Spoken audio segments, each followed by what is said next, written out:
हजुर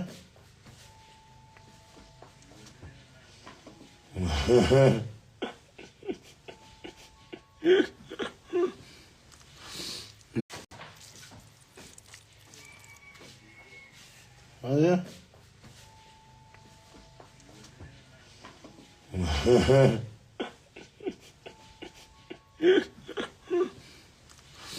मेरो साथीहरू है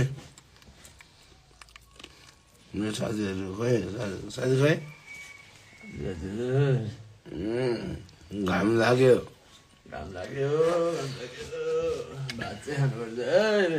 रातभरि काम गऱ्यो भने बिहान हुने रातभरि काम गऱ्यो भने बिहान हुँदो रहेछ क्या कच्चा 10 दिन भयो होइन कस्तो हुन्छ क्या अब रातभरि काम गऱ्यो बिहानसम्म हुन्छ होइन अब सुत्नु त पर्यो अनि सुत्दाखेरि सुतेपछि त अब 8-9 घन्टा सुतिन्छ अनि उठ्दाखेरि बेलुकाको 4:30-5 बज्छ अनि फेरि काममा छिर्यो स्टुडियोमा मायाकसम 1 घन्टा पछाडि फेरि अँध्यारो मायाकसम घाम नदेखेको 10-15 दिन भइसक्यो भने मायाकसम कस्तो दुःख पाइरहेको छु यार जिन्दगीमा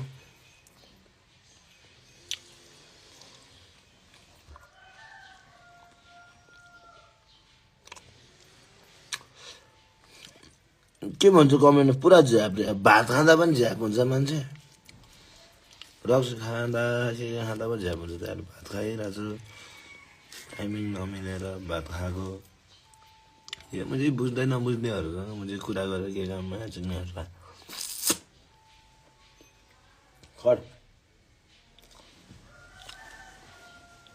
कट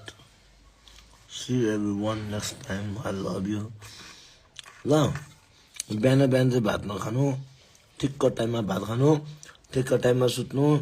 ठिक्क टाइममा काममा जानु ठिक्क टाइममा घर आउनु ठिक्क टाइममा खाना खानु फेरि ठिक्क टाइममा सुत्नु फेरि ठिक्क टाइममा उठ्नु फेरि ठिक्क टाइममा फ्रेस हुनु फेरि ठिक्क टाइममा काममा जानु फेरि ठिक्क टाइममा घर आउनु फेरि ठिक्क टाइममा खाना खानु यसरी गरेर चाहिँ हुँदैन यसरी अप्ठ्यारो हुन्छ मेन भनेको काम जसरी भयो भने काम हुनु त हो तर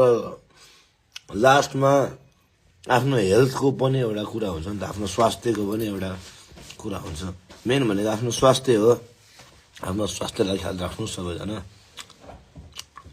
लभ यु अल त्यो कुन बुढाले भनेको त्यो स्वास्थ्य भन्दा पनि त्यो सेक्स गर्ने त्यो पनि चाहिन्छ तर त्यो मात्र होइन टाइमिङ सबभन्दा टाइमिङ मिलाउनु भनेको हेल्दी हो